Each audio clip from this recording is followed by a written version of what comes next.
Hello viewers, Idol Trading Hub में आपका स्वागत है। दोस्तों इस चैनल को आपने सब्सक्राइब नहीं किया तो प्लीज़ सब्सक्राइब कीजिए और इस वीडियो को लाइक कीजिए और इस वीडियो पे कमेंट्स कीजिए। दोस्तों कल का वीडियो अगर नहीं देखा है तो यहाँ पे आई बटन पे आपको नोटिफिकेशन मिलेगा, वहाँ पे आप देख सकते हैं। दोस्तों कल के वीडियो में मैंने दोस्तों आपको बताया था निफ्टी 50 एक रेंज के अंदर ही ट्रेड हो रहा था और आप यहाँ पे देख सकते हैं निफ्टी 50 एक रेंज के अंदर ही ट्रेड हुआ नजर आया। निफ्टी 50 फ्लैट ओपन हुआ था, यहाँ से निफ्टी 50 सपोर्ट 1 के यहाँ पे सपोर्ट लेके एक ही रेंज के अंदर घूमता हुआ नजर आया। दोस्तों आप यहाँ पे देख सकते हैं दोस्तों निफ्टी 50 ने सपोर्ट 1 को ब्रेक किया था और दोबारा सपोर्ट 1 के यहाँ पे आके क्लोज हुआ।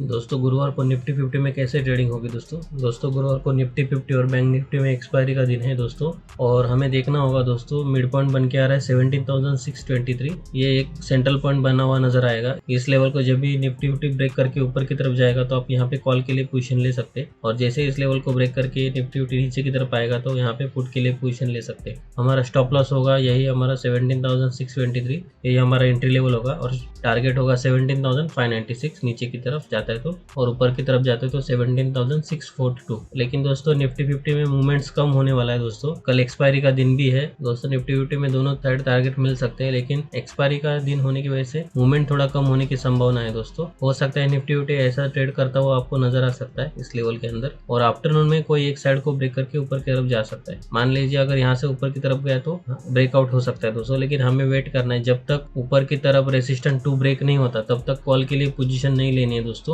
लॉन्ग पोजीशनल के लिए। और अगर सपोर्ट 2 ब्रेक नहीं होता नीचे की तरफ आके तब तक पुट के लिए पोजीशन नहीं लेनी दोस्तों। अगर नीचे की तरफ ब्रेक होता है तो यहाँ पे पुट के लिए पोजीशन ले सकते हैं। एंट्री लेवल होगी 17,527, वही हमारा स्टॉप लॉस भी होगा, और टारगेट होगा 50 to 100 पॉइंट्स। और ऊपर की तरफ जाता है तो एंट्री लेवल होगी 17,665, टारगेट होगा 50 to 100 पॉइंट, और स्टॉप लॉस भी होगा 17,665। दोस्तों निफ्टी 50 में दोनों साइड के ट्रेड मिल सकते हैं, लेकिन एक्सपायरी का दिन होने की वजह से मैं आपको रिक्वेस्ट करूंगा कि आप अगले एक्सपायरी के कॉल या पुट पे ट्रेड कीजिए, और कोशिश कीजिए आफ्टरनून के बाद ट्रेड करने के लिए, क्योंकि 2 बजे तक करंट एक्सपायरी के कॉल और पुट की वैल्यू घट जाती है। उसके बाद निफ्टी 50 में मूवमेंट होता है दोस्तों, इसलिए वेट करना है। 2 बजे के बाद अच्छा मूवमेंट आ सकता है, उस मोमेंट पे ट्रेड कर सकते हैं दोस्तों। तो हमें वेट करना होगा आफ्टरनून में। जैसे ही निफ्टी 50 अगर ऊपर की तरफ ब्रेकआउट देके ऊपर की तरफ जाता है तो वहाँ पे कॉल ले सकते हैं, अगर नीचे की तरफ जाता है तो पुट ले सकते हैं दोस्तों। कल के सेशन में दोस्तों मैंने एंट्री नहीं की थी क्योंकि निफ्टी 50 में कुछ खास मूवमेंट नहीं हुआ। आपको मैंने बताया था कि जब तक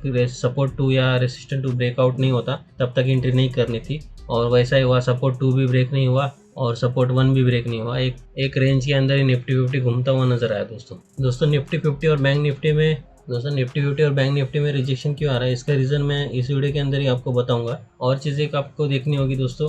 कल के सेशन में मैंने आपको बताया था जब तक बैंक निफ्टी में सपोर्ट 2 ब्रेक नहीं होता तब तक कोई पोजीशन नहीं लेनी दोस्तों, और आप यहाँ पे देख सकते हैं बैंक निफ्टी ने भी फ्लैट ओपनिंग ऑलमोस्ट दी थी, और यहाँ से एक बैंक निफ्टी नीचे की तरफ आया, सपोर्ट 1 पे सपोर्ट लिया, फिर दोबारा सपोर्ट 1 को ब्रेक करके ऊपर की तरफ गया था, और यहाँ से बैंक निफ्टी सपोर्ट 2 पे सपोर्ट लेके नजर आया, फिर यहाँ पे सपोर्ट 1 पे आके क्लोज हुआ दोस्तों। बैंक निफ्टी ने almost short gap up opening दी थी यहाँ पे, और यहाँ से नीचे की तरफ आया, सपोर्ट 1 पे सपोर्ट लेके एक रेंज के अंदर ही निफ्टी 50 और बैंक निफ्टी आज घूमता हुआ नजर आया दोस्तों, जिसकी वजह से हमें कोई भी पोजीशन मैंने नहीं ली थी, और शायद आपने भी नहीं ली होगी, क्योंकि आप यहाँ पे देख सकते हैं ऊपर की तरफ भी ब्रेकआउट नहीं हुआ था और नीचे की तरफ भी कोई ब्रेकडाउन भी नहीं हुआ, जिसकी वजह से हमने आज एंट्री नहीं की। और कल का भी माहौल ऐसा होने की ज़्यादा संभावना है, लेकिन कल आफ्टरनून में मूवमेंट हो सकता है। अगर मूवमेंट होता है कल आफ्टरनून में तो हमें वेट करना है। जब तक रेसिस्टेंट 2 ब्रेक नहीं होता तब तक एंट्री नहीं करनी। जब रेसिस्टेंट 2 ब्रेक हो जाएगा तो हमारी एंट्री लेवल होगी 42,328, वही हमारा स्टॉप लॉस होगा, और हमारा टारगेट होगा 100 to 200 पॉइंट्स। ऐसा भी हो सकता है दोस्तों नीचे की तरफ अगर बैंक निफ्टी चले जाता है तो यहाँ पे ब्रेकडाउन हो सकता है। अगर ब्रेकडाउन होता है तो यहाँ पे पुट के लिए पोजीशन ले सकते हैं दोस्तों। टारगेट होगा हमारा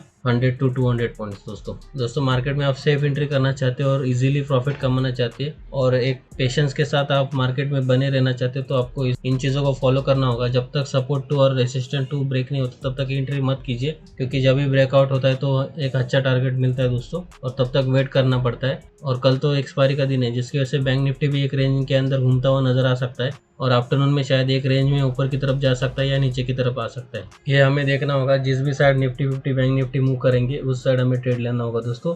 दोस्तों निफ्टी 50 और बैंक निफ्टी में एक इंपॉर्टेंट चीज़ आपको बताना चाहता हूँ दोस्तों। आप यहाँ पे देख सकते हैं निफ्टी 50 क्लाउड के अंदर अभी भी बना हुआ है, जिसकी वजह से निफ्टी 50 में कुछ मूवमेंट नहीं हो रहा है। निफ्टी 50 में बड़े बड़े प्लेयर एंट्री नहीं कर रहे। इसकी रीज़न यही है दोस्तों, निफ्टी 50 एक क्लाउड के अंदर अभी है। इस क्लाउड को जब भी निफ्टी 50 ऊपर की तरफ ब्रेक करेगा तो यहाँ पे एंट्री करेंगे बड़े बड़े प्लेयर। तो हमें वेट करना है दोस्तों। एक बार अगर ये रिजेक्शन लेके अगर नीचे की तरफ कोई डे का कैंडल बनता है तो निफ्टी 50 नीचे की तरफ रिजेक्शन लेके आ सकता है, तो वहाँ पे भी बहुत बड़ा मूवमेंट हो सकता है। लेकिन मैक्सिमम पॉसिबिलिटी है कि निफ्टी 50 ऊपर की तरफ जाएगा। बैंक निफ्टी में आप देख सकते हो दोस्तों, क्लाउड को ब्रेक करके बैंक निफ्टी ऊपर की तरफ जा चुका है, लेकिन एक बार सपोर्ट लेने के लिए नीचे तक आ सकता है और सपोर्ट लेके फिर दोबारा ऊपर की तरफ जा सकता है। इसलिए हमें वेट करना होगा। जब निफ्टी 50 में मूवमेंट होगा तब बैंक निफ्टी में भी मूवमेंट होगा। जब तक बैंक निफ्टी 50 क्लाउड के अंदर रहेंगे तब तक इसमें कुछ मूवमेंट नहीं ज़्यादा दिखने को मिलेगा, क्योंकि जो भी इंस्टीट्यूशनल प्लेयर है वो ऐसे टाइम पे एंट्री नहीं करते जब उनको पता है कि निफ्टी 50 में और बैंक निफ्टी में अनसर्टेनिटी है। दोस्तों इस चैनल को आपने सब्सक्राइब नहीं किया तो प्लीज़ सब्सक्राइब कीजिए और इस वीडियो को लाइक कीजिए और इस वीडियो पे कमेंट्स कीजिए। थैंक यू दोस्तों, जय हिंद।